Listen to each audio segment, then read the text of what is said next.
Baik, untuk memenuhi tugas terkait UTS kimia kami dari kelompok 4 ingin mempresentasikan hasil kerja kelompok kami membahas materi tentang ikatan kimia dan struktur molekul. Terkait materi di atas akan dibahas dan dijelaskan lebih lanjut oleh nama-nama di bawah ini. Dan bagi kalian, silakan tetap disimak ya videonya sampai akhir. Nah, pada bagian ini saya akan menjelaskan tentang ikatan kimia. Apa itu ikatan kimia? Ikatan kimia adalah sebuah gaya tarik-menarik yang dihasilkan oleh atom-atom sehingga kemudian akan berkombinasi dan membentuk sebuah senyawa. Nah, singkatnya, ikatan kimia itu terjadi untuk membentuk suatu molekul atau senyawa. Perlu diketahui, teori mengenai ikatan kimia yang terkenal itu adalah teori Lewis. Sehingga pada tahun 1916, Lewis melakukan penelitian mengenai the atom and the molecules. Ia mengatakan bahwa adanya kesulitan membentuk suatu ikatan kimia bagi golongan gas mulia atau golongan 8A. Sehingga Lewis mengatakan bahwa adanya terjadi konfigurasi elektron jika ada suatu gas mulia yang membentuk suatu senyawa dengan unsur lain. Nah, sehingga adanya gabungan yang terjadi antara suatu atom atau unsur dengan unsur yang lain dan kemudian menghasilkan suatu senyawa. Nah, hal tersebut akan menyebabkan perubahan pada konfigurasi elektron sehingga senyawa elektron yang dihasilkan akan menyerupai gas mulia. Nah, ikatan kimia dapat terbentuk melalui dua cara. Yang pertama, ikatan kimia yang terjadi karena pemakaian elektron yang bersamaan oleh atom-atom yang berikatan disebut sebagai ikatan kovalen. Dan yang kedua, ikatan kimia yang terjadi karena adanya perpindahan elektron pada suatu atom ke atom yang lain sehingga adanya ion positif dan ion negatif yang menghasilkan gaya tarik-menarik karena perbedaan muatan kemudian menghasilkan ion negatif. Nah, jenis-jenis ikatan kimia. Ikatan kimia itu sendiri mempunyai 3 jenis secara utama. Yang pertama itu ikatan ion. Ikatan ion itu terjadi ketika suatu atom memberi elektron pada suatu atom yang lain dan menerima elektron, atau bisa dikatakan serah terima elektron. Dan yang kedua, ikatan kovalen. Ikatan kovalen itu bisa disebut sebagai ikatan yang selalu berbagi elektron. Dan yang ketiga, ikatan logam. Ikatan logam itu terbentuk karena adanya penggunaan pasangan elektron valensi bersamaan pada atom logam dengan atom lainnya. Untuk lebih jelas, akan ada teman-teman saya yang menjelaskan lebih lanjut. Sekian. Baik, terima kasih. Di sini saya akan menjelaskan materi tentang ikatan kimia dan struktur Lewis. Ikatan kimia merupakan ikatan yang terjadi antara atom-atom yang dapat membentuk suatu molekul. Ikatan kimia dapat terbentuk melalui dua macam proses. Yang pertama ialah serah terima elektron, yaitu perpindahan elektron dari satu atom ke atom yang lain. Atom yang melepaskan elektron akan membentuk ion positif, dan atom yang menerima elektron akan membentuk ion negatif, sehingga terjadilah gaya elektrostatik atau gaya tarik-menarik antara kedua ion yang berbeda muatannya. Yang kedua ada proses pemakaian bersama antara pasangan elektron, baik dari pasangan elektron yang berasal dari atom yang berikatan maupun yang tidak berikatan. Selanjutnya, penjelasan terkait tentang struktur Lewis. Struktur Lewis atau yang biasa disebut dengan rumus Lewis adalah suatu pola atau diagram yang menggambarkan jumlah elektron valensi dari atom-atom yang akan membentuk suatu ikatan kimia. Seperti yang kita tahu, elektron valensi merupakan elektron yang berada pada kulit terluar atom. Dan untuk penggunaan simbol dari struktur Lewis ini sendiri dapat digunakan dengan titik, silang, bulat, dan juga garis yang mengelilingi lambang atomnya, baik atom yang tunggal maupun atom yang berikatan. Dan dalam menggambarkan struktur Lewis, kita juga harus mengetahui pengecualian kaidah oktet duplet pada suatu unsur senyawa. Misalnya yang pertama pada boron. Boron maksimal hanya memiliki 6 elektron ketika sedang berikatan. Yang kedua ada nitrogen. Unsur nitrogen pada beberapa jenis senyawa hanya memiliki 7 elektron ketika sedang berikatan. Yang ketiga ada unsur yang berada pada periode ketiga seperti fosfor, belerang, klorin, bromidi, iodium. Dan unsur logam transisi lainnya yang berkemungkinan untuk memiliki elektron lebih dari 8 ketika sedang berikatan. Seperti yang bisa kalian lihat pada contoh di atas, untuk unsur N ketika sedang tidak berikatan, simbol Lewisnya akan menunjukkan jumlah elektron sejumlah 5. Sedangkan Cl ketika sedang berikatan, ia akan menunjukkan simbol Lewis yang memiliki elektron lebih dari 8. Lambang atau simbol pada struktur Lewis juga dapat diganti atau disederhanakan menjadi sepotong garis, seperti mengganti simbol titik, silang, ataupun bulat menjadi sepotong garis, karena lambang garis ini sendiri juga dapat disebut sebagai rumus bangun, di mana sepotong garis itu digunakan untuk menyatakan pasangan elektron yang sedang digunakan bersama. Seperti di atas aturannya, untuk satu potong garis itu artinya satu pasang elektron ikatan yang di dalamnya terdapat 2 elektron. Dan untuk 2 potong garis itu artinya 2 pasang elektron ikatan di dalamnya itu terdapat 4 elektron. Yang ketiga ada simbol 3 garis. Itu artinya 3 pasang elektron ikatan di dalamnya itu terdapat 6 elektron. Nah, di atas ini merupakan contoh dari penjelasan tadi terkait penerapan simbol garis pada struktur Lewis. Nah, di sini ada ikatan tunggal, ikatan ganda 2, dan ikatan ganda 3. Untuk ikatan tunggal ini sendiri bisa dilihat ya, antara atom H dengan atom H ini dihubungkan oleh satu garis. Itu artinya satu garis ini merupakan satu ikatan, di mana di dalam ikatan ini terdapat pasangan elektron. Yang artinya di dalam satu ikatan ini ada elektron 1, elektron 2 yang saling berpasangan, maka ada 2 elektron. Dan begitu juga untuk ikatan ganda 2, di sana terdapat 2 garis, yang artinya ada 2 ikatan yang di dalamnya itu ada pasangan elektron, dimana yang kita tahu tadi satu elektron itu berpasangan, berarti kalau ada 2 maka ada 4 elektron di dalam 2 ikatan tersebut. Untuk nomor 3 ini merupakan contoh soal dari penerapan simbol 3 garis pada struktur Lewis. Nah, bisa dilihat ya, antar atom N ini dihubungkan oleh 3 garis atau 3 ikatan. Dimana seperti yang kita tahu, kalau misalnya ada 3 ikatan itu artinya ada 3 pasangan elektron, maka bisa disimpulkan antara atom N ini dengan atom N yang di sebelahnya itu jika dihubungkan oleh 3 ikatan akan terdapat 6 elektron di masing-masing ikatannya. Baik, berikut tadi merupakan akhir penjelasan saya mengenai konsep dasar tentang ikatan kimia dan struktur Lewis. Untuk mengetahui lebih dalam tentang ikatan kimia, seperti jenis-jenisnya, gaya yang terjadi di dalamnya, dan lain sebagainya, silahkan tetap disimak ya, karena akan dijelaskan lebih lanjut oleh teman. Ikatan kimia terdiri dari 3 jenis ikatan. Yang pertama, ikatan ion, yang kedua ikatan kovalen, yang ketiga ikatan logam. Saya akan membahas tentang ikatan ion. Ikatan ionik adalah ikatan yang terbentuk karena adanya gaya tarik-menarik atau elektrostatik antara anion dan kation yang terbentuk sebagai akibat serah terima elektron. Ikatan ion terjadi antara unsur logam dan unsur non-logam. Unsur-unsur logam memiliki elektron valensi yang berjumlah kurang dari 4, sehingga untuk mencapai kestabilan cenderung melepas elektron. Dan setelah melepas elektron, maka akan terbentuk kation atau ion yang bermuatan positif.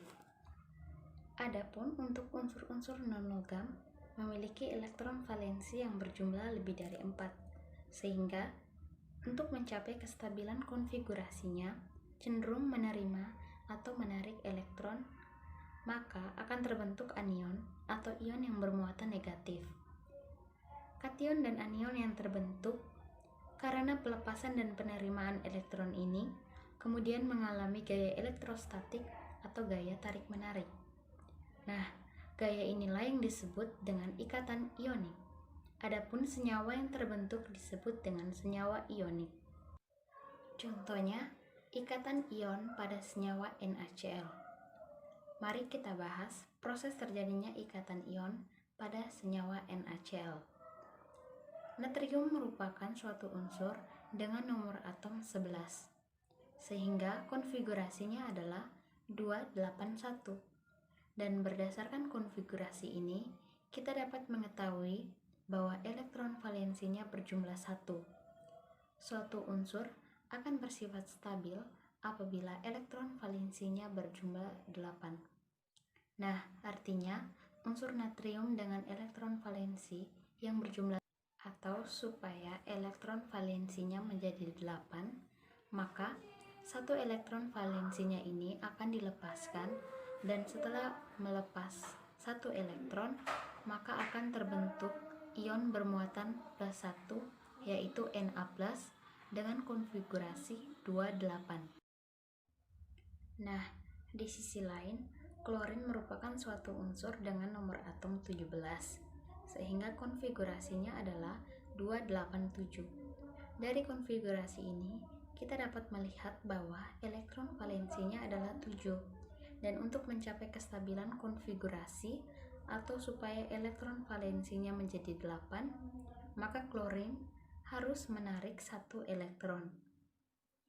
Nah, elektron yang dilepaskan oleh natrium tadi kemudian akan diterima oleh klorin, sehingga akan terbentuk ion yang bermuatan -1, yaitu terbentuk ion Cl- dengan konfigurasi 288. Ion Na+ dan Cl- yang terbentuk ini kemudian akan mengalami ikatan ion atau mengalami gaya tarik-menarik sehingga membentuk senyawa NaCl.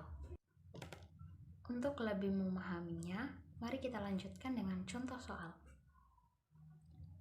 Tuliskan pembentukan ikatan ion dari magnesium dengan nomor atom 12 dan klorin dengan nomor atom 17, serta tuliskan rumus molekul senyawa yang terbentuk. Untuk soal ini, kita tentukan terlebih dahulu konfigurasi elektron dari unsur-unsurnya supaya kita bisa mengetahui berapa elektron yang akan dilepaskan ataupun berapa elektron yang akan diterima. Untuk magnesium, nomor atomnya 12, sehingga konfigurasi elektronnya 282. Konfigurasi ini kita melihat elektron valensinya 2. Supaya konfigurasi elektron menjadi stabil atau supaya elektron valensinya menjadi 8, maka 2 elektron valensinya ini dilepaskan, sehingga akan terbentuk ion Mg2+ dengan konfigurasi 28. Nah, berikutnya untuk klorin, nomor atomnya 17, sehingga konfigurasinya 287. Dan supaya menjadi stabil atau supaya elektron valensinya menjadi 8, maka Cl akan menarik satu elektron sehingga membentuk Pengertian ikatan kovalen. Ikatan kovalen ini dapat diartikan sebagai sebuah ikatan yang terbentuk dari dua unsur non-logam karena penggunaan pasangan elektron secara bersama. Pada dasarnya, semua ikatan kimia memiliki tujuan untuk membuat konfigurasi 8 elektron valensi yang menyerupai gas mulia atau golongan 8A, agar semua unsur tersebut memiliki konfigurasi yang stabil. Jenis ikatan kimia yang lain yaitu ikatan ion yang terjadi antara unsur logam dan non-logam. Konfigurasi 8 elektron ini dicapai dengan perpindahan elektron valensi karena rendahnya energi ionisasi dari unsur logam, kemudian elektron yang dilepas tersebut diambil oleh unsur non-logam karena afinitas elektronnya tinggi yang menyebabkan kecenderungan untuk menarik elektron juga menjadi tinggi. Namun, jika kedua unsur yang berikatan tersebut adalah jenis unsur non-logam, tidak ada unsur yang akan melepaskan elektronnya. Hal itu kemudian menyebabkan kedua unsur tersebut menggunakan pasangan elektron bersama sehingga keduanya dapat mencapai konfigurasi oktet atau duplet yang stabil. Di dalam ikatan kovalen ada istilah pasangan elektron ikatan PeI atau pasangan elektron yang digunakan secara bersama oleh kedua unsur dan istilah pasangan elektron bebas PeB atau pasangan elektron valensi milik masing-masing unsur yang tidak terlibat dalam pembentukan ikatan kovalen atau masing digunakan oleh masing-masing unsur tidak secara bersamaan.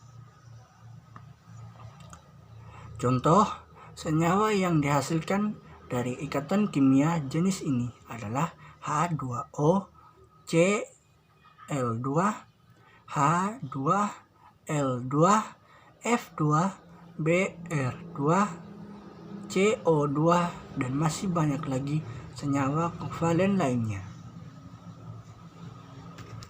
Aturan oktet merupakan aturan yang menyatakan bahwa sebuah atom dari unsur memiliki kecenderungan untuk membentuk ikatan dengan atom yang lain dengan cara memberi maupun menerima elektron sehingga kedua atom yang berikatan akan memiliki 8 buah elektron valensi pada kulit keluarnya atau yang dapat dikatakan sebagai konfigurasi elektron gas mulia yang stabil. Jika kita mengacu terhadap aturan tersebut, mudah bagi kita untuk dapat memperkirakan rumus molekul milik senyawa yang akan dihasilkan oleh ikatan jenis kovalen ini. Meskipun kita mengacu pada aturan oktet, kamu juga perlu tahu bahwa tidak semua senyawa kovalen selalu mengikuti aturan ini, karena ada juga senyawa kovalen yang melanggar aturan oktet tersebut. Jenis ikatan kovalen.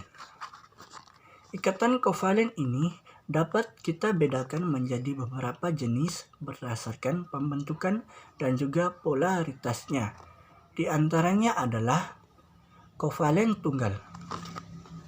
Seperti namanya, ikatan ini hanya memiliki satu pasangan elektron ikatan PeI tunggal.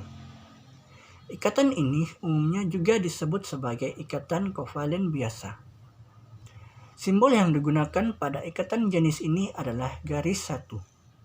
Contoh senyawa kovalen tunggal adalah senyawa hidrogen H2 dan senyawa air H2O. Jenis ikatan kovalen berikut ialah kovalen rangkap 2.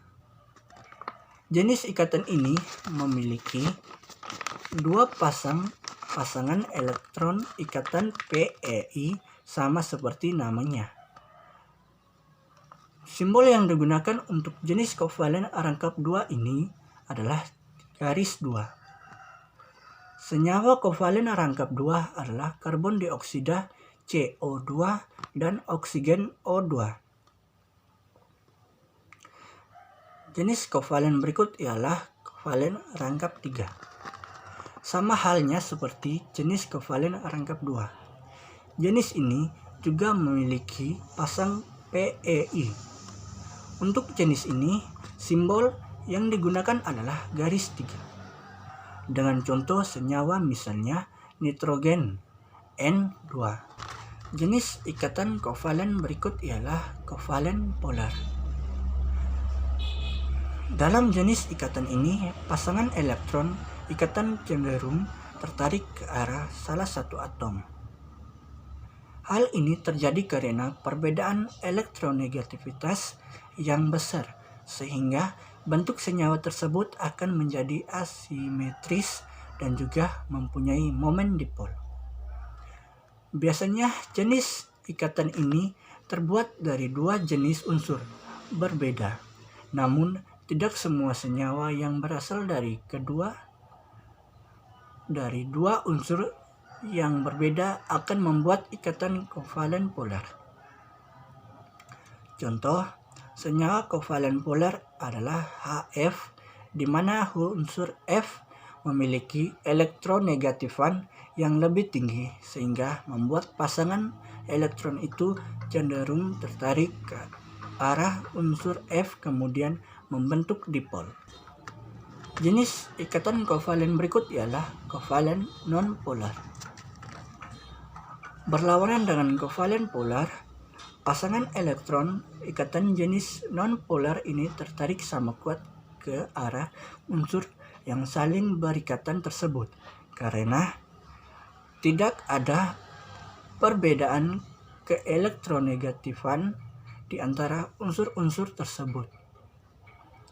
Karena itu, bentuk senyawa akan menjadi simetris dan tidak memiliki dipol atau kutub sehingga momen yang timbul akan relatif meniadakan.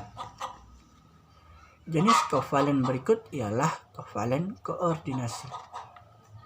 Jenis ikatan ini terbentuk pada saat hanya satu atom yang menyumbangkan pasangan elektron untuk kemudian digunakan bersamaan oleh kedua atom yang berikatan tersebut. Jenis ikatan ini menggunakan simbol panah yang juga menunjukkan arah donasi elektron. Contoh senyawa kovalen koordinasi adalah BF3NH3. Sifat senyawa ikatan kovalen. Senyawa kovalen ini memiliki sifat yang dapat membedakan senyawa kovalen dengan senyawa hasil ikatan ion maupun senyawa hasil ikatan logam. Sifat-sifat tersebut adalah yang pertama, volatilitas. Volatilitas merupakan kemampuan suatu senyawa untuk dapat menguap atau berubah fase dari cair ke gas. Pada umumnya, sebagian besar dari senyawa kovalen berupa gas dan juga memiliki volatilitas tinggi, yang berarti memiliki sifat yang mudah menguap. Karena volatilitasnya yang tinggi ini, banyak senyawa kovalen yang digunakan sebagai pemberi aroma. Sifat yang kedua yaitu titik didih. Biasanya, senyawa-senyawa kovalen ini memiliki titik didih yang cenderung rendah, di mana titik didih senyawa tersebut rata-rata di bawah 200 derajat Celcius. Rendahnya titik didih yang dimiliki senyawa kovalen ini disebabkan karena gaya tarik-menarik yang dimiliki oleh molekul-molekul di dalam senyawa tersebut sangat lemah, sehingga tidak memerlukan energi yang tinggi untuk memisahkannya. Sebagai contoh, air yang merupakan senyawa kovalen memiliki titik didih 100 derajat Celcius. Ikatan yang dimiliki antar molekul air tersebut lemah sehingga air akan mudah menguap atau berubah fase menjadi gas. Sifat yang ketiga, kelarutan. Senyawa kovalen pada umumnya memiliki nilai kelarutan yang rendah pada air, namun tinggi pada pelarut organik seperti bensin, alkohol, aseton, dan minyak tanah. Hal ini berarti bahwa sebagian besar senyawa kovalen tidak larut di dalam air, namun mudah untuk larut di dalam pelarut organik. Namun, di antara senyawa kovalen yang ada, yang dapat larut di dalam air, hal tersebut dapat terjadi karena adanya reaksi antara senyawa kovalen dengan air yang membentuk ion sulfat dan ion hidrogen. Senyawa-senyawa ini disebut senyawa kovalen polar, sedangkan yang tidak larut disebut dengan senyawa kovalen non-polar. Sifat yang terakhir yaitu senyawa kovalen memiliki sifat non-elektrolit atau tidak bisa menghantarkan arus listrik. Namun, senyawa kovalen polar memiliki sifat elektrolit dan dapat menghantarkan arus listrik dengan baik. Senyawa kovalen polar bersifat elektrolit. Senyawa ini dilarutkan ke dalam air akan mengandung ion sehingga bersifat sebagai senyawa elektrolit yang lemah. Berikut ini saya akan memaparkan dan menjelaskan sedikit dari contoh soal tentang ikatan kovalen tunggal, ikatan kovalen rangkap 2, dan rangkap 3. Contoh soalnya, gambarkan proses pembentukan ikatan kovalen pada senyawa-senyawa berikut ini. Yang pertama, NH3, dan yang kedua, CO2. Saya akan membahas terlebih dahulu dari senyawa NH3. Proses pembentukan ikatan kovalen pada senyawa NH3 adalah senyawa NH3 terdiri dari dua unsur, yaitu atom nitrogen atau N dan atom hidrogen atau H dengan perbandingan 1 atom nitrogen, 3 atom hidrogen. Atom nitrogen memiliki nomor atom 7, sehingga konfigurasi elektron dari atom nitrogen adalah 2, 5. Dari konfigurasi elektron ini dapat diketahui bahwa elektron valensi dari atom nitrogen adalah 5. Berikut merupakan penggambaran struktur Lewis dari atom nitrogen. Pada keadaan ini, atom nitrogen tidak stabil menurut kaidah oktet karena tidak terisi 8 elektron. Sementara atom hidrogen memiliki nomor atom 1, sehingga konfigurasi elektron dari atom hidrogen adalah 1. Dari konfigurasi elektron dapat diketahui bahwa elektron valensi dari atom hidrogen adalah 1. Berikut merupakan penggambaran struktur Lewis dari atom hidrogen. Pada keadaan ini, atom hidrogen tidak stabil menurut kaidah duplet karena tidak terisi 2 elektron. Dari pembahasan ini diketahui bahwa baik atom nitrogen maupun atom hidrogen sama-sama belum stabil karena belum memenuhi kaidah duplet dan kaidah oktet. Untuk mencapai kestabilannya, atom nitrogen pada senyawa NH3 memerlukan 3 elektron tambahan. Ini berfungsi supaya atom nitrogen memenuhi kaidah oktet.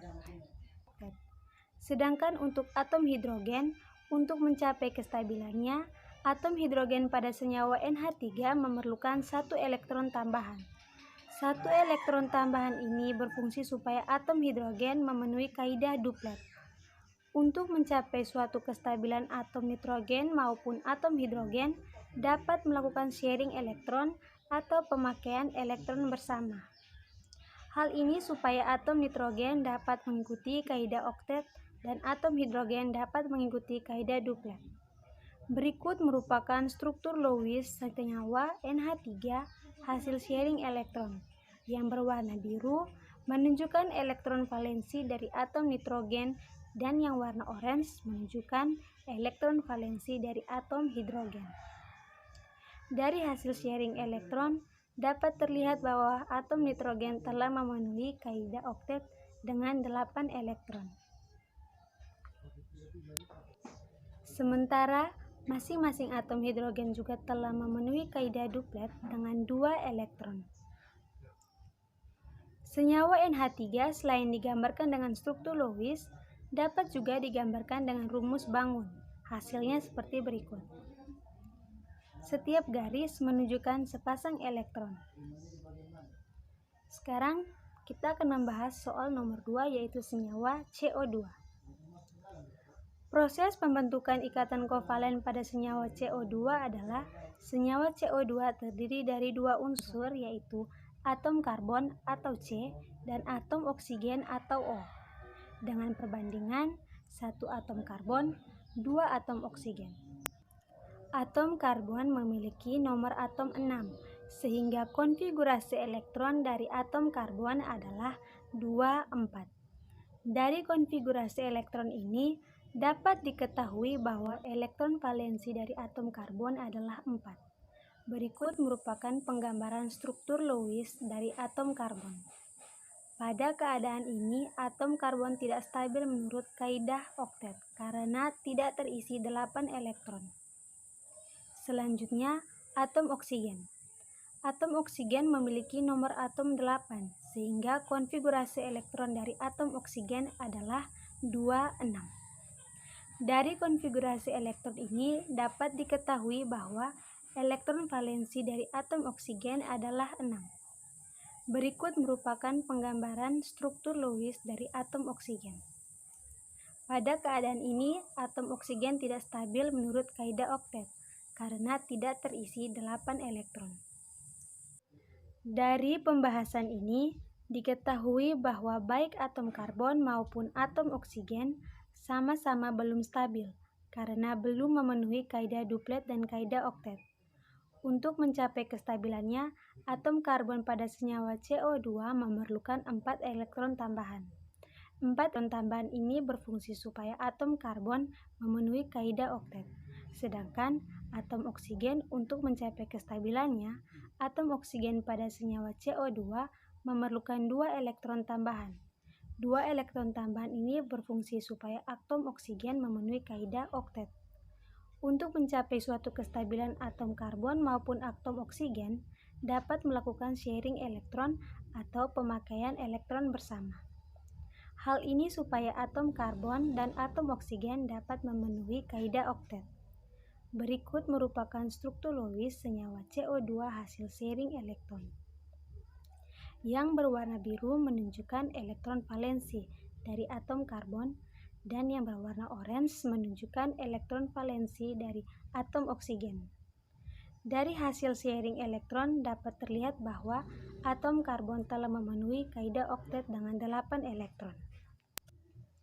Sementara masing-masing atom oksigen juga telah memenuhi kaidah oktet dengan 8 elektron. Senyawa CO2 selain digambarkan dengan struktur Lewis, juga dapat digambarkan dengan rumus Bangun. Hasilnya seperti berikut. Setiap garis menunjukkan sepasang elektron. Dari rumus Bangun ini, diketahui bahwa senyawa CO2 mengandung ikatan kovalen rangkap 2. Ion Cl- dengan konfigurasi 288. Dari sini kita dapat melihat satu atom Cl hanya mampu menangkap 1 elektron yang dilepaskan oleh magnesium. Artinya, untuk menangkap 2 elektron yang dilepaskan oleh magnesium, maka dibutuhkan 2 atom klorin. Atau, dengan bahasa sederhananya, jumlah elektron yang dilepaskan dan jumlah elektron yang diterima harus sama. Nah, di sini kita dapat melihat bahwa jumlah elektron yang dilepaskan adalah 2, sedangkan jumlah elektron yang mampu diterima adalah 1. Sehingga, supaya jumlahnya menjadi sama, maka kita kalikan silang. Untuk magnesium, kita kalikan 1, kemudian untuk klorin, kita kalikan 2. Sehingga, 2 elektron yang dilepaskan oleh magnesium dapat ditangkap oleh 2 klorin. Dapat kita tuliskan seperti ini. Untuk magnesium, karena dikali 1, maka tidak terjadi perubahan. 1 atom magnesium melepaskan 2 elektron sehingga membentuk ion Mg12. Nah, untuk klorinnya di sini dikalikan 2 sehingga 2Cl menangkap 2 elektron sehingga terbentuk 2 ion Cl-. 1 ion Mg12 dan 2 Cl- ini kemudian akan mengalami gaya tarik-menarik atau gaya elektrostatik yang disebut ikatan ion, sehingga membentuk senyawa MgCl2. Dapat kita tuliskan sebagai berikut: Mg12 tambah 2Cl- menghasilkan MgCl2. Seperti yang sudah dijelaskan di awal bahwa proses terbentuknya ikatan kimia dapat terjadi dalam 2 cara, yaitu serah terima elektron dan pemakaian bersama pasangan elektron. Jika ikatan kimia terbentuk melalui serah terima elektron, di mana terjadi perpindahan elektron valensi dari atom yang satu ke atom yang lain, maka ikatan ini disebut dengan ikatan ion. Apabila ikatan kimia terbentuk akibat dari pemakaian bersama pasangan elektron valensi, maka ikatan ini disebut dengan ikatan kovalen. Lalu, bagaimana jika pasangan elektron yang dipakai bersama hanya berasal dari salah satu atom yang berikatan? Mungkinkah hal ini bisa terjadi? Jawabannya adalah sangat mungkin. Ikatan kimia yang terbentuk dari kondisi tersebut dinamakan ikatan kovalen koordinasi. Dalam kimia, pengertian ikatan kovalen koordinasi atau ikatan kovalen koordinat adalah ikatan kovalen yang terjadi karena pasangan elektron ikatan yang dipakai bersama hanya berasal dari salah satu atom yang berikatan. Dengan kata lain, satu atom menyumbang elektron valensi, sedangkan atom yang lain tidak menyumbang elektron. Karena kita tahu bahwa dalam satu senyawa bisa terdapat lebih dari satu jenis ikatan kovalen, maka Untuk membedakannya ikatan kovalen koordinasi diberi simbol atau lambang khusus berupa anak panah. Sama halnya dengan dua jenis ikatan kovalen lainnya, yaitu ikatan kovalen tunggal dan ikatan kovalen rangkap. Untuk memahami proses pembentukan ikatan kovalen koordinasi, juga dibutuhkan struktur Lewis. Struktur Lewis dapat digunakan untuk menggambarkan proses pembentukan ikatan kovalen koordinat. Selanjutnya yaitu, salah satu contoh pembentukan ikatan kovalen koordinasi pada NH4+. NH4+ terbentuk dari molekul NH3 dan ion hidrogen. Melalui reaksi kimia, NH3 plus ion hidrogen menghasilkan NH4+. Jika digambarkan dengan struktur Lewis, maka proses pembentukan senyawa amonium atau NH4+ adalah sebagai berikut. Seperti pada gambar, pada molekul NH3, atom N mempunyai satu pasangan elektron bebas. Pasangan elektron tersebut digunakan untuk mengikat ion hidrogen sehingga terbentuk ikatan kovalen koordinat yang digambarkan sebagai anak panah, seperti yang terlihat pada gambar. Pada molekul NH3, atom N mempunyai satu pasangan elektron bebas. Pasangan elektron tersebut digunakan untuk mengikat ion hidrogen sehingga terbentuk ikatan kovalen koordinat yang digambarkan dengan anak panah. Salah satu contoh soal ikatan kovalen koordinasi adalah sebagai berikut. Gambarkan struktur Lewis dari senyawa SO3 dan tunjukkan bagian mana yang merupakan ikatan kovalen koordinasi.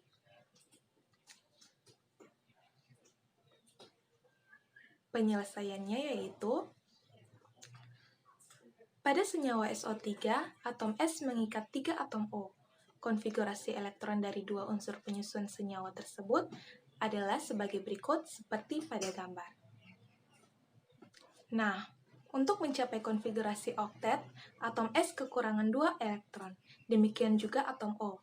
Salah satu atom O dengan atom S masing-masing memasangkan 2 elektron valensi membentuk ikatan kovalen rangkap 2. Oleh karena S dan O sudah mencapai oktet, maka kedua atom O yang lain menggunakan pasangan elektron dari atom S untuk berikatan membentuk ikatan kovalen koordinasi. Struktur Lewis dari senyawa SO3 adalah sebagai berikut. Dari gambar struktur Lewis senyawa SO3, maka pada senyawa tersebut terdapat dua jenis ikatan kimia, yaitu ikatan kovalen rangkap 2 dan ikatan kovalen koordinasi yang berjumlah 2. Ikatan logam. Ikatan logam merupakan ikatan kimia yang terbentuk akibat penggunaan bersama elektron-elektron valensi antara atom-atom logam. Contoh, logam besi, seng, dan perak.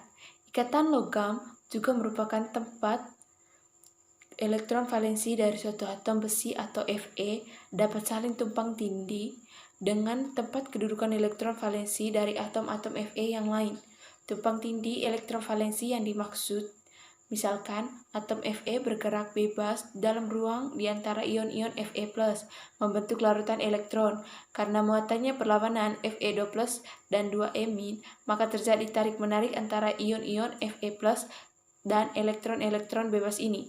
Akibatnya terbentuknya ikatan yang disebut dengan ikatan logam. Ciri-ciri ikatan logam. 1. Atom-atom logam bisa dikatakan seperti bola pingpong yang tersebar satu sama lain. 2. Atom logam memiliki sedikit elektron valensi sehingga mudah untuk dilepaskan dan membentuk ion-ion positif.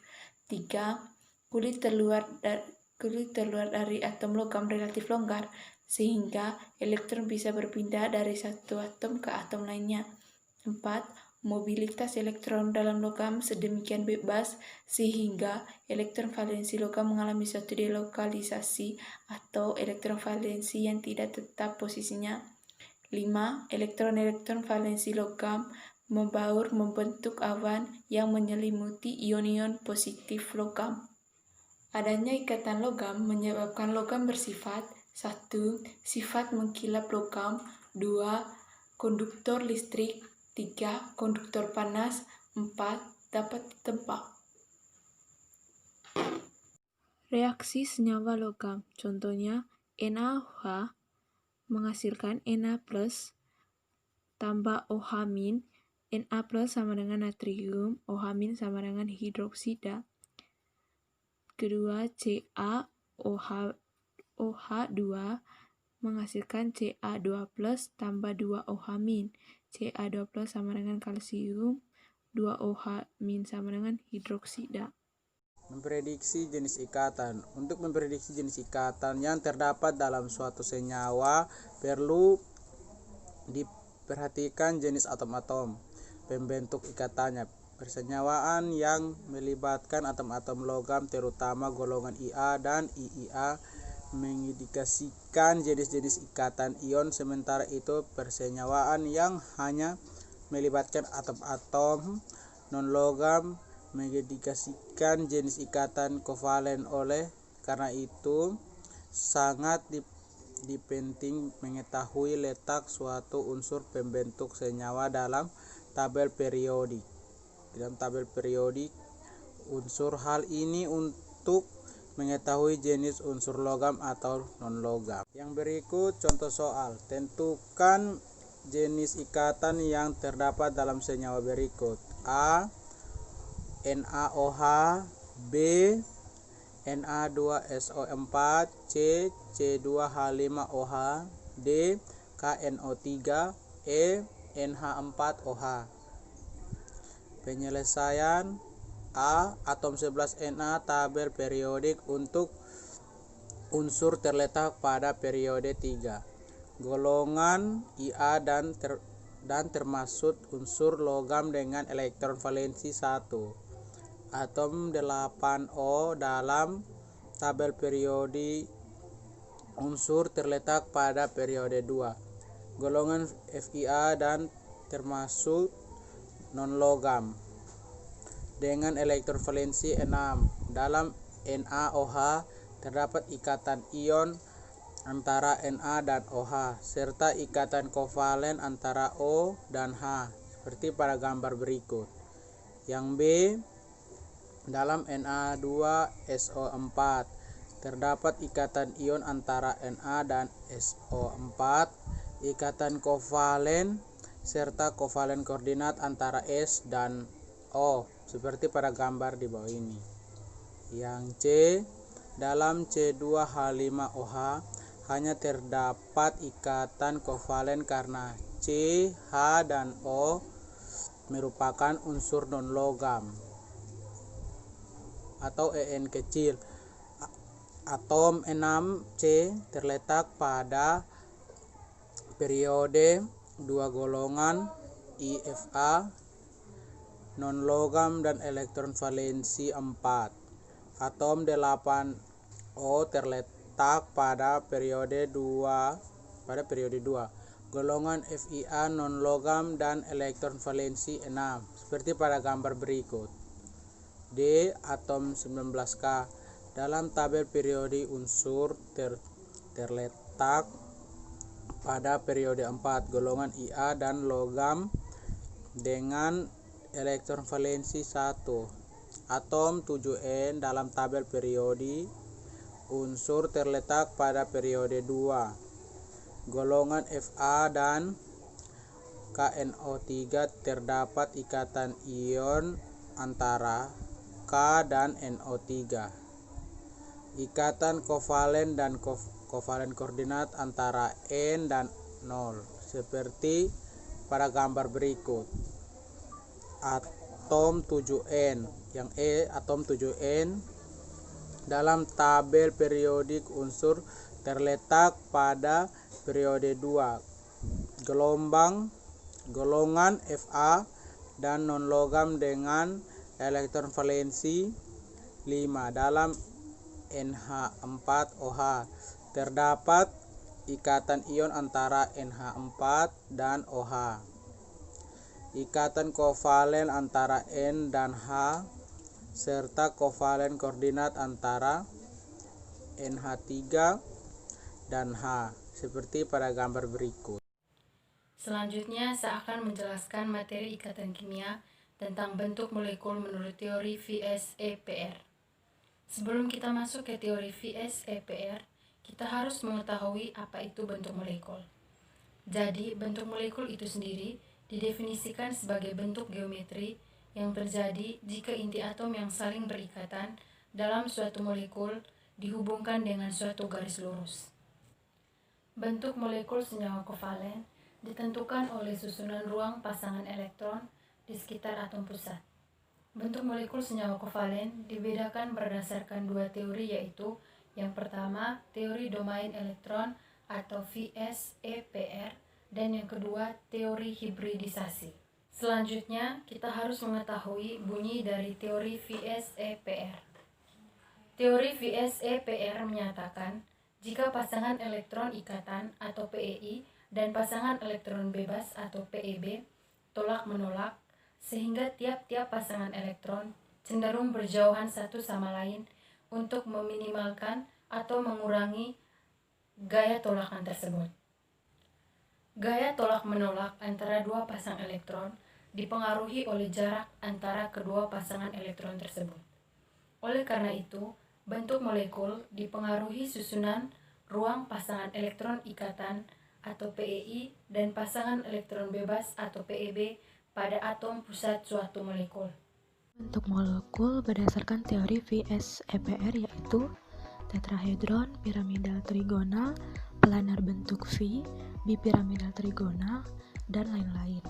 Jadi, seperti yang tadi sudah dikatakan ya, bahwasanya teori VS-EPR ini bentuk molekulnya itu ditentukan dari jumlah PEI dan jumlah PEB-nya. Di contoh soal ini diminta untuk meramalkan bentuk molekul dari metana atau CH4.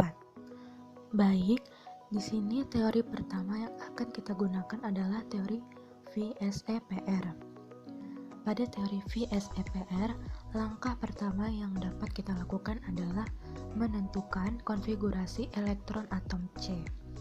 Jadi atom C itu nomor atomnya 6 kan ya. Berarti konfigurasinya 2, 4, di mana 4 adalah elektron valensi atau elektron terluar. Kemudian langkah kedua, kita tentukan juga konfigurasi elektron atom H. Kalau atom H itu nomor atomnya 1 kan ya. Berarti konfigurasinya 1 dan elektron valensinya juga 1. Lanjut untuk langkah ketiga, kita tentukan PEI-nya atau pasangan elektron ikatan. Jadi kalau pada senyawa CH4 kan ya, yang berperan sebagai atom pusat itu kan karbon atau atom C. Kemudian atom C ini mengikat 4 senyawa hidrogen kan.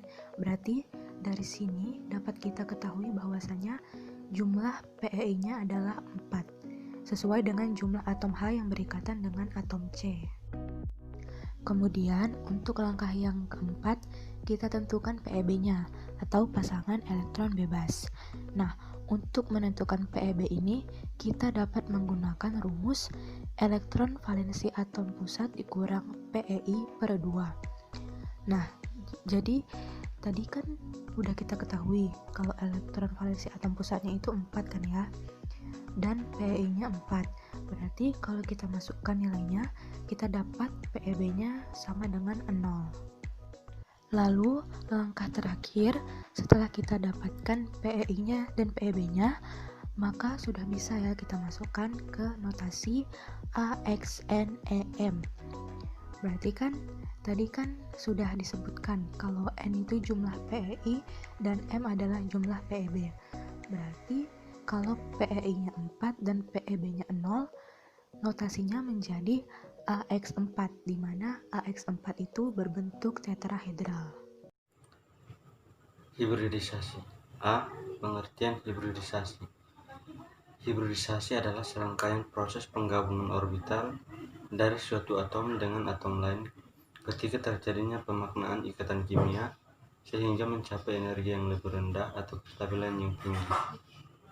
Ketika dua atom akan berkaitan secara kimia, maka dua atom ini membutuhkan sebuah orbital kosong untuk ditempati elektron dari masing-masing atom tersebut, sehingga setelah berkaitan maka atom akan menempati orbital yang sama pada elektron valensinya. B. Teori hibridisasi. Ketika suatu molekul tidak mengalami hibridisasi orbital pada pembentukan ikatan kimianya, maka yang terjadi yaitu panjang dan sudut ikatan yang terbentuk akan berbeda-beda dan tingkat energinya pun berbeda. Akibatnya akan menghasilkan bentuk yang tak beraturan, namun pada kenyataannya molekul kimia memiliki panjang dan ikatan yang seragam serta bentuk yang beraturan dan dapat ditentukan. Sebagai contoh, pada molekul metana atau CH4, di mana atom karbon memiliki elektron valensi sebanyak 4 yang digunakan dapat berkaitan dengan atom lain dan terdapat orbital 2s dan 2p. Ketika karbon membentuk ikatan misalnya dengan hidrogen, secara teoritis orbital 2s dan 2p memiliki ikatan energi yang berbeda, maka menghasilkan ikatan dengan panjang, sudut, dan tingkat energi yang berbeda pula karena orbital yang berbeda. Namun, pada kenyataannya senyawa CH4 memiliki ikatan untuk setiap CH yaitu sama. Selain itu, ikatan yang terbentuk dan energinya pun menghasilkan bentuk geometri tetrahedral, sehingga dipastikan bahwa terjadi sesuatu yang membuat orbital itu menghasilkan energi yang setara karena tidak mungkin karbon dan hidrogen berkaitan dengan orbital 2s dan 2p yang berbeda menghasilkan panjang, sudut, dan energi ikatan yang sama. Peristiwa ini dinamakan hibridisasi orbital, di mana orbital 2s bergabung dengan orbital 2p yang terjadi dari peristiwa orbital p sehingga membentuk orbital sp yang mampu menghasilkan bentuk geometri CH4 sebagai tetrahedral. C. Macam-macam hibridisasi. Yang pertama, hibridisasi sp3. Hibridisasi sp3 merupakan hibridisasi yang melibatkan penggabungan satu orbital s dengan 3 orbital p yang terdiri dari px, py, dan pz, menghasilkan sp3 yang dapat digunakan untuk berkaitan dengan 4 atom lain. Yang kedua, hibridisasi sp2. Pada hibridisasi sp2, sesuai namanya, merupakan penggabungan satu orbital s dengan 2 orbital p sehingga terdapat satu orbital p bebas yang tidak digunakan untuk hibridisasi.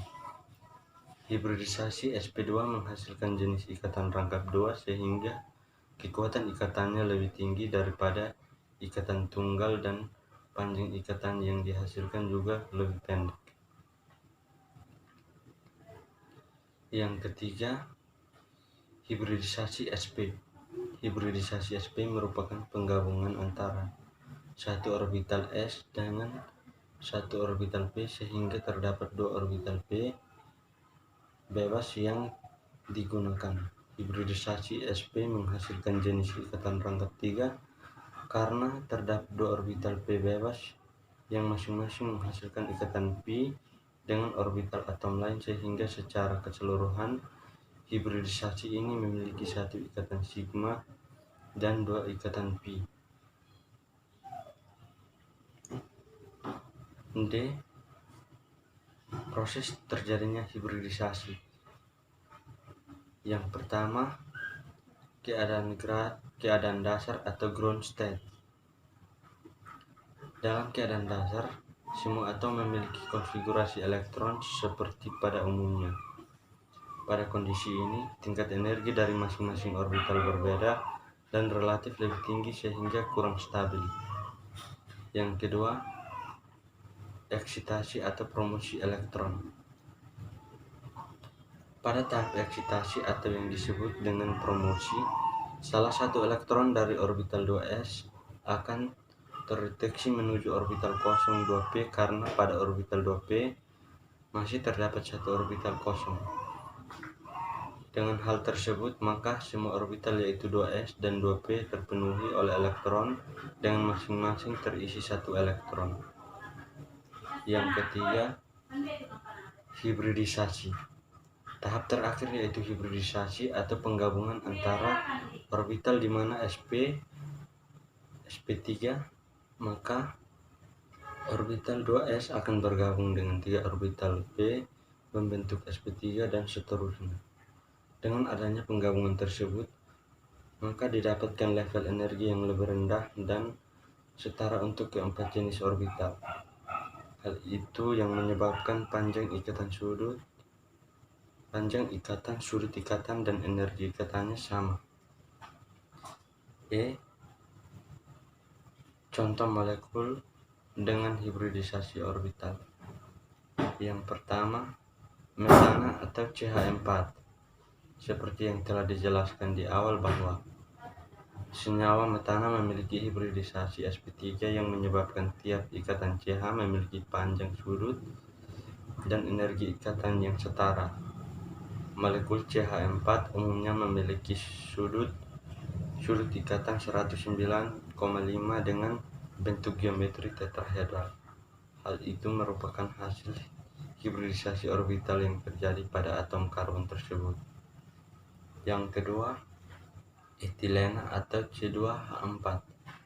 Etilena yang juga merupakan senyawa hidrokarbon memiliki hibridisasi orbital sp2 di antara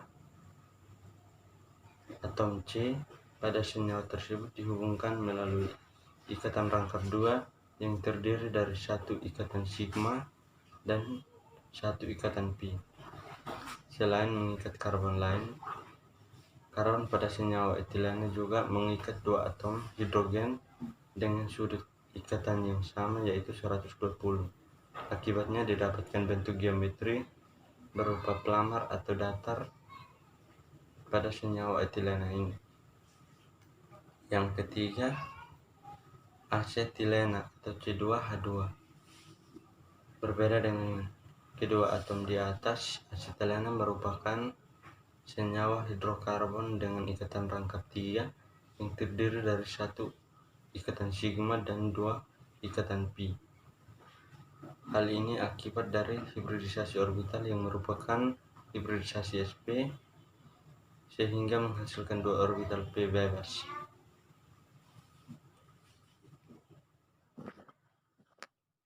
Senyawa polar. Senyawa polar adalah senyawa yang terbentuk akibat adanya suatu ikatan antar elektron pada unsur-unsurnya. Hal ini terjadi karena unsur yang berikatan tersebut mempunyai nilai keelektronegativitas yang berbeda. Ada beberapa ciri-ciri senyawa polar yang diantaranya yaitu: yang pertama, dapat larut dalam air dan pelarut-pelarut lain. Yang kedua, memiliki kutub positif dan kutub negatif akibat tidak meratanya distribusi elektron. Yang ketiga, memiliki pasangan elektron bebas apabila bentuk molekul diketahui atau memiliki perbedaan keelektronegatifan. Contoh senyawa polar adalah alkohol HCl, PC13, H2O, N2O5, H2O, HCl, HF, HI, dan HBr. Contoh soal. Buktikan bahwa senyawa berikut merupakan senyawa polar. Yang pertama HI, yang kedua SF2. Jawab. Untuk membuktikan bahwa suatu senyawa termasuk senyawa polar, maka ada 2 syarat yang harus dipenuhi, yaitu yang pertama, jumlah atom sama dengan 2 dengan syarat harus berbeda. Yang kedua, jumlah atom lebih besar dari 2 dan senyawa tersebut harus mempunyai PeB atau pasangan elektron bebas. Nomor 1, HI. Atom H adalah 1 dan atom I 1, sehingga jumlah atomnya adalah 2. Karena H dan I berbeda, sesuai dengan syarat pertama yaitu jumlah atom sama dengan 2 dan harus berbeda, maka senyawa HI bisa dikatakan sebagai senyawa polar. Nomor 2, SF2. SF2 atom pusatnya adalah S. S mempunyai 6, dipakai 2 maka sisanya adalah 4. 4 ini dihitung sebagai 2 PeB. Berarti senyawa SF2 memenuhi syarat yang kedua, yaitu jumlah atomnya lebih dari 2. Di sini SF2 jumlah atomnya 4 dan mempunyai PeB. Di SF2 memiliki 2 PeB sehingga senyawa SF2 adalah senyawa polar. Berikut senyawa nonpolar. Senyawa yang terbentuk akibat adanya suatu ikatan antar elektron pada unsur-unsur yang membentuknya. Hal ini terjadi karena unsur yang berikatan mempunyai nilai elektronegativitas yang sama atau hampir sama. Berikut ciri-ciri senyawa nonpolar. Yang pertama, tidak larut dalam air dan pelarut polar lain. Yang kedua, tidak memiliki kutub positif dan negatif akibat meratanya distribusi elektron. Yang ketiga, tidak memiliki pasangan elektron bebas bila bentuk molekul diketahui atau keelektronegativitasnya. Contohnya, C2, PCl5, H2, N2, O2, CO2, CH4, dan Cl2. Senyawa nonpolar tidak larut dalam air, tidak memiliki pasangan elektron bebas, bentuk simetris, berakhir genap. Contoh, S2, Cl2, PR2, I2, O2, H2, N2, CH4, SF6, PCl5. Senyawa nonpolar memiliki perbedaan elektronegativitas yang kecil, bahkan untuk senyawa biner diatom, contohnya O2 dan H2O. Perbedaan keelektronegativitasnya sama dengan 0. Bila terdapat senyawa nonpolar, terjadi gaya tarik dipol sesaat. Gaya ini terjadi akibat muatan plus inti atom salah satu atom yang menginduksi elektron atom lain, sehingga terjadi kutub-kutub yang sifatnya sesaat. Satu soal tentang senyawa nonpolar. Buktikan bahwa senyawa berikut merupakan senyawa nonpolar. Yang pertama, SiCl4. Si memiliki Ar14 dengan Cl17. 14 Si kita konfigurasikan 284 sehingga subkulit luar dari Si sama dengan 4, sehingga memiliki 4 elektron. Yang kedua, 17Cl konfigurasikan 287. Subkulit terluar dari Cl sama dengan 7, maka Cl memiliki 7 elektron.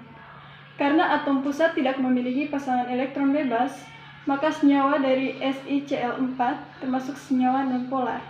Yang kedua, senyawa O2. Senyawa O2 dari O memiliki Ar8, maka kita konfigurasikan 8O sama dengan 26, karena tidak terdapat perbedaan. Topik terakhir yang akan dibahas pada materi ikatan kimia dan struktur molekul adalah gaya pada ikatan kimia, yang dibagi menjadi 2, yaitu yang pertama gaya intermolekul, adalah gaya yang terjadi di dalam molekul, yang terdiri atas ikatan ion, ikatan logam, dan ikatan kovalen, yang sudah dijelaskan tadi. Dan yang kedua yang akan saya jelaskan yaitu gaya antar molekul, yaitu gaya yang terjadi antar dua molekul atau lebih, yang terbagi atas ikatan hidrogen, gaya van der Waals, dan gaya London. Pada dasarnya, kita harus mengetahui apa itu gaya antar molekul. Gaya antar molekul adalah gaya elektromagnetik yang terjadi antara molekul-molekul atau antara bagian yang terpisah jauh dari suatu makromolekul.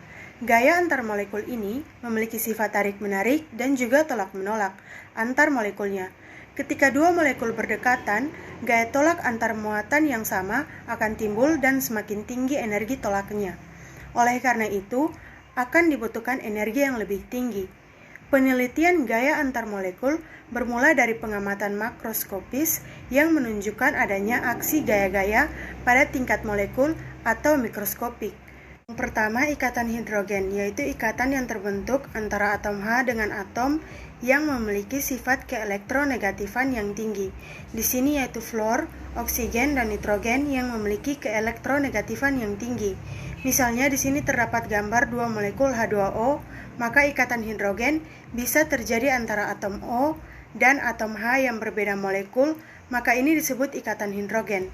Ikatan hidrogen yang dimiliki suatu molekul sangat sulit diputuskan, sehingga mengakibatkan titik didih senyawa yang mengandung ikatan hidrogen akan lebih tinggi dibandingkan senyawa lain. Contohnya, titik didih HF akan lebih besar dari titik didih HCl, karena pada molekul HF terdapat molekul hidrogen, sedangkan pada molekul HCl antara molekul tidak terbentuk ikatan hidrogen. Contoh ikatan hidrogen tadi adalah ikatan antar atom H dengan atom F, O, dan N. Jika dengan atom F akan terbentuk senyawa HF, jika dengan atom O akan terbentuk senyawa H2O, sedangkan dengan atom N akan terbentuk senyawa NH3. Senyawa HF, H2O, dan NH3 memiliki ikatan hidrogen, sehingga memiliki titik didih yang sangat tinggi. Yang berikutnya adalah gaya van der Waals, yaitu gaya tarik listrik yang terjadi antara partikel-partikel yang memiliki muatan. Partikel tersebut berupa ion, molekul dipol permanen, atau dipol terinduksi atau dipol sesaat. Ada dua macam gaya van der Waals, yaitu yang pertama, dipol permanen, yaitu terjadi antara senyawa polar dengan polar. Contohnya, ada dua molekul HCl dengan HCl. Seperti yang kita tahu bahwa HCl adalah kovalen polar, H memiliki kutub positif, dan Cl memiliki kutub negatif. Begitu juga molekul yang satunya ini, karena memiliki nilai keelektronegatifan dari masing-masing atom Cl itu, memiliki keelektronegatifan yang besar, sehingga mempunyai pengkutupan negatif. Selanjutnya, Cl dari molekul pertama ternyata bisa membentuk ikatan dengan atom H dari molekul yang lain. Ikatan ini disebut dipol permanen. HCl dengan HCl disebut dipol permanen karena molekul ini sama-sama memiliki kutub positif dan kutub negatif. Selanjutnya, gaya van der Waals yang kedua yaitu dipol sesaat, yaitu terjadi antara senyawa polar dengan non-polar, disebut juga dipol terinduksi.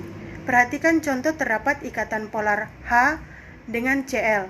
Nantinya, H-nya memiliki kutub positif dan Cl-nya memiliki kutub negatif. Sedangkan di sampingnya terdapat molekul H2 yang digambarkan H dengan H yang merupakan netral, jadi tidak memiliki kutub positif maupun kutub negatif. Tetapi ternyata, jika molekul ini bergerak mendekati molekul HCl, bisa terjadi ikatan sesaat antara Cl yang memiliki kutub negatif dan H dari molekul yang nonpolar yang seperti ini disebut dipol sesaat. Kenapa bisa disebut dipol sesaat? Karena terjadi jika dua molekul ini berdekatan dan jika molekul ini menjauh, maka dipol ini akan terputus atau hilang. Penerapan atau contoh gaya van der Waals dalam kehidupan sehari-hari. Yang pertama, gula dalam larutan air. Karena molekul-molekul gula yang tercampur merata dalam molekul air. Seperti yang kita ingat, molekul gula itu C12, H22O11, dan molekul air H2O. Jadi terjadi ikatan antara dua molekul ini secara merata sehingga gula dapat larut dalam air. Yang kedua, pakaian yang basah jika dijemur akan kering. Itu terjadi karena molekul-molekul air pada pakaian akan menguap dan berubah menjadi molekul uap air dan akan terlepas dari pakaian. Berikutnya, gaya antar molekul yaitu gaya London, yaitu gaya yang terjadi antar molekul nonpolar dengan nonpolar. Dikemukakan oleh fisikiawan Jerman yaitu Fritz London pada tahun 1928. Gaya London ini timbul akibat dipol sesaat pada suatu atom dan berimbas pada atom di sekitarnya. Contohnya, terdapat dua molekul H2 digambarkan H dengan H, lalu ada molekul lain H dengan H juga, yang dimana keduanya bersifat nonpolar yang awalnya tidak memiliki kutub positif ataupun negatif. Tetapi sifat elektron yang bergerak terus-menerus pada suatu saat, elektron itu berkumpul di suatu titik di dekat satu atom H. Maka pada waktu itu timbul kutub negatif dan kutub negatif ini bisa berimbas pada atom H yang berada di dekatnya. Tetapi berada di molekul yang lain dan yang memiliki kutub positif. Ternyata H H yang memiliki dipol negatif bisa berikat dengan H yang memiliki dipol positif. Dan ini yang dinamakan dengan gaya London. Gaya London ini bersifat sangat lemah dan betul-betul sangat sesaat. Karena jika elektron berpindah dan tidak berkumpul di suatu titik itu lagi, maka dipol negatifnya langsung hilang. Dan maka gaya London pun itu langsung hilang atau terputus. Selanjutnya perbandingan titik didih antara tiga gaya antar molekul. Ternyata molekul yang memiliki ikatan hidrogen memiliki titik didih yang lebih besar dari van der Waals. Kemudian van der Waals memiliki titik didih yang lebih besar dari gaya London. Kita tahu dari contoh yang tadi ikatan hidrogen, misalnya antara molekul HF dan molekul HF lagi, ini terjadi ikatan hidrogen. F ini memiliki keelektronegatifan yang sangat tinggi, sehingga memiliki gaya tarik antar molekul ini sangat kuat, dan titik didihnya sangat tinggi. Van der Waals tadi contohnya adalah HCl dengan HCl. Antar dua molekul ini juga terjadi ikatan, tetapi titik didihnya lebih rendah dibandingkan senyawa yang memiliki ikatan hidrogen. Yang berikutnya adalah gaya London. Contohnya tadi, dua molekul H2 sifatnya nonpolar, bisa terjadi ikatan tetapi sesaat dan sangat lemah, sehingga titik didihnya lebih rendah. Jika dituliskan, maka HF memiliki titik didih yang lebih besar dari HCl, dan HCl memiliki titik didih yang lebih besar dari H2. Berikut ini contoh soal yang membahas tentang ikatan antar molekul. Yang pertama, tentukan urutan titik didih antara HF, HCl, HBr, dan HI. Kita ketahui dulu, unsur F, Cl, Br, dan I itu terletak satu golongan, yaitu golongan 7A yang disebut halogen. Pada sistem periodik, makin ke bawah, AR-nya makin besar. Karena kita bicara di sini antar molekul, maka F akan membentuk HF, Cl akan membentuk HCl, Br akan membentuk HBr, dan I akan membentuk HI. HF, HCl, HBr, dan HI makin ke bawah, MR-nya makin besar. Seharusnya jika MR semakin besar, maka titik didih akan semakin besar. Jadi seharusnya urutannya mulai dari yang terkecil adalah HF, lalu HCl, lalu HBr, dan yang terbesar HI. Tetapi ternyata hasil ini salah. Karena tadi kita sudah mendapat antara HF dengan HF terdapat ikatan hidrogen yang memiliki sifat sangat sukar diputuskan dan membutuhkan titik didih yang tinggi untuk memutuskan ikatan hidrogen. Sedangkan pada HCl dengan HCl terjadi ikatan van der Waals. Begitu juga dengan HI dengan HI terjadi ikatan van der Waals. Begitu juga dengan HBr. Nah, ikatan van der Waals ini memiliki ikatan yang lebih lemah dibandingkan ikatan hidrogen. Jadi, kalau pada ikatan van der Waals betul MR-nya semakin besar, maka semakin besar titik didihnya. Yang berbeda adalah HF karena memiliki ikatan hidrogen. Jadi yang benar urutannya dari yang kecil adalah HCl, disusul HBr, lalu lebih kecil dari HI, dan yang tertinggi adalah HF.